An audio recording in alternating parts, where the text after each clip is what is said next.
States Gym of Shiloh Kahal. I want to see if I can address a common, I don't know that it's the most common, but I think it might be the most common, or certainly a significant teaching inside of the Torah circles related to the timing of that last week of Messiah's life, his crucifixion and then his resurrection. I'll just see if I can quickly tell you that they have him dying on the 15th day of the week and raising on the Sabbath, but at 3 p.m. on the Sabbath.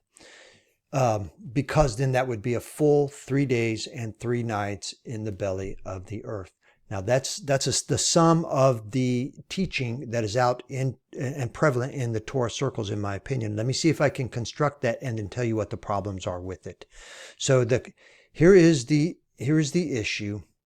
They are showing us that we would have had the Passover, and I don't know that they're necessarily supporting it on the 14th. I've just made some videos related to supporting this being the Passover and the Passover meal that Yahushua ate. But here we have the 15th, which would have been the day of his crucifixion. And it's commonly, we understand that he died at the 9th hour, which would have been 3 p.m. But in Scripture, there's a passage where Yahushua says, when he's speaking, I think he was speaking to the Pharisees when he said it, but as Jonah was in the belly of the fish for 3 days and 3 nights, so will the Son of Man be in the belly of the earth. And from that, we take this concept that he's going to be in the belly of the earth for a full 3 days and a full 3 nights. 3 24-hour periods of time. On day one, there will be a 12-hour period of daylight and 12-hour period, or roughly, it'll vary depending upon timing of the year, but roughly it's going to be half and half day, half night on the first day. Second day, half night. Third day, half night. And you have to complete the full 24-hour periods for a full 3 days and 3 nights. But that is not what Yahushua, that is what he said to the Pharisees, no question. But he didn't say when he said that it was a full 3 days and 3 nights. So we don't really know whether Jonah was in there a full day on that third day or a full night, depending upon when it all started, whether or not in the last accounting he would have been and finished out that last day or night for a full 24-hour period of time. Nobody ever said that, because he can leave the belly of the whale during the third day, which would include the night, and still be in the belly of the whale for 3 days and 3 nights. Not necessarily a full 3 days and 3 nights, but for a total of 3 days and 3 nights. And that almost has to be the case, because what did the Messiah tell his Talmidim, his disciples, as they were approaching Jerusalem? That when we get there, I will be abused and delivered up and killed by the Pharisees and the leaders, but on the third day I shall rise. So if he's going to raise on the third day and not raise after the third day, then he's being resurrected during that third day, or on the third day, before we get to the completion of the third day. And that is evidenced by the timeline. So what Yahushua is telling his Talmidim is that on the third day he will raise. And what he told the Pharisees was that, like Jonah, he was in the belly of the whale for 3 days and 3 nights, so shall the Son of Man be in the belly of the whale for 3 days and 3 nights. But he doesn't tell us the full 3 days and 3 nights. But there's an awful lot of, I've heard teaching, maybe I shouldn't say awful lot because I really don't know how to quantify it, but I've heard teaching, and there's support for the idea that because he died at the 9th hour on the 15th, he's going to be raised exactly 3 days later on the 18th at 3 p.m. Full 3 days and 3 nights. And that all sounds good, and I would have no problem with that, especially if I would just not really argue with that too much, except for that it has tremendous problem. It has problems with the actual rendering of the Scripture in Greek. Because what does Mark 9 tell us? Mark 9 tells us that he was risen first thing, Proti Sabbatou, on the Sabbath. First thing on the Sabbath. So if you're waiting till 3 p.m., that's not first thing on the Sabbath. So if you hold to, well, first of all, I hold to the reckoning of a day, the correct construct of a day, beginning with sunrise. So when I read Mark 16:9 and read that he rose first thing on the Sabbath, first on the Sabbath day, I think that would be immediately upon the sun coming up, immediately. First thing, he's risen. But if you're holding to an evening to evening, as maybe the predominance of the Torah community does, where they're trying to hold to an evening to evening because that's what the Judaism has taught them. They're trying to hold to an evening to evening. So then their Sabbath is beginning Friday night at the sundown. And that would mean that if he was risen first thing on the Sabbath day, then he would be risen this evening first thing. The full night before we get to the daylight hours on the Sabbath day. So those who are holding to a 3 p.m. or a 9th hour resurrection have a couple different issues with Mark 16:9. And that is, if he was risen first thing on the Sabbath and the Sabbath begins on the 7th day in the morning, then that would have been what, 6 a.m.ish? And that's before 3 p.m. But even if they're holding to an evening to evening Sabbath, then the first part of the very first thing on a Sabbath would have been the night before, which also predates a 3 p.m. resurrection by now, as much as, what is that, 9 hours, etc. So they have a problem. If you're going to hold to a 3 p.m., a 9th hour resurrection, you are going to have a problem with Mark 16:9 that tells us that he was risen first thing on the Sabbath. If he's risen, well, actually, what are you going to do with that? Because you just can't have that if you're having a 3 p.m. rising. But what else are they using for justification of a 3 p.m. Resurrection? Well, they are using the rest of the passages that are telling us that Mary and the women showed up on the first day of the week, which is the day one, a Sunday. And that works for them, because if you're going to be risen at 3 p.m. and the women show up on first thing on the first day of the week, well, that works. In fact, you need it to be first day of the week. So you have a problem with 16:9 and have to reject Mark 16:9.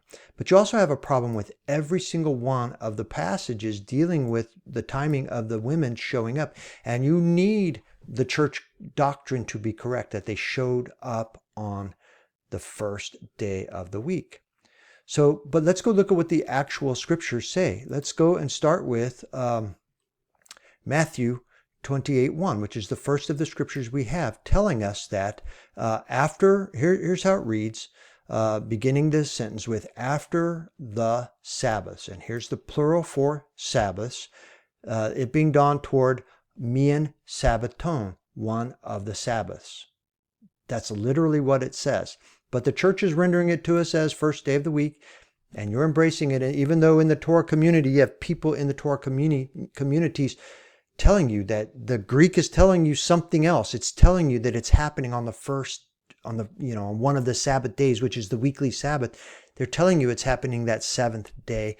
You're instead embracing the first day of the week as the church is teaching, because you need it to be that, because you can't have it be one of the Sabbaths, because they're showing up at dawn on one of the Sabbaths, and you need the resurrection to be at 3 p.m. later in that day, so you can't have that be.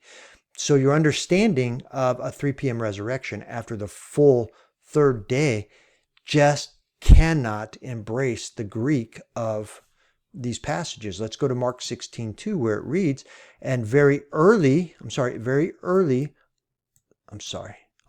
on one of the Sabbaths. Again, the Greek is telling us that it's on the Sabbaths. It's early on one of the Sabbaths in Mark 16:2. And the church is giving you first day of the week. And again, you need the church to be correct and not the Greek to be correct if you're trying to hold to a 3 p.m. resurrection. Mark 16:9 is the passage I was talking about, where it says, having risen now early first Sabbatou, which is the singular form of the word Sabbath. So first Sabbath day. So having risen first thing on a Sabbath day is what Mark 16:9 literally reads, first on a Sabbath day. That's how it literally reads, even though the church is giving you and the Greek scholars are giving you first day of the week. That's not what the Greek says. Go to Mark 24:1. Again, we have miaton sabbaton. However, on one of the Sabbaths is how it literally reads, Sabbaton, and this word being the plural for Sabbaths, one of the Sabbaths, but they're giving us, in all of our translations, the first day of the week. Again, if you're holding to 3 p.m. resurrection or a 9th hour resurrection, you need it to be first day of the week. You need the handling of the translations and the Greek scholars giving us in support of church doctrines first day of the week, when the Greek is telling us and the timelines are telling us, nope, on one of the Sabbaths, one of the weekly Sabbaths. John 21, same thing, on one of the Sabbaths, and they're giving us first day of the week. It's over and over again. And here's John 19 doing the same thing on one of the Sabbaths. But this is a little different context where it's saying it being therefore evening on the same day. That's what this is, same day on one of the Sabbaths. So the literal is same day on one of the Sabbaths is what it's telling you. But what are your translations telling you? And what is the church telling you? What are your Greek scholars telling you? The first day of the week. I say no, it can't be. So let's return to this. It really cannot be. Even though he died on the ninth hour, we do not need a full 3 days. We do not need him to be resurrected at 3 p.m. or in the 9th hour or any time around there for him to rise on the 3rd day. Because when he dies on this day, which is the 15th, he will have spent his first night in Sheol. And then on the 16th, he will have spent his first day in Sheol and his second night in Sheol.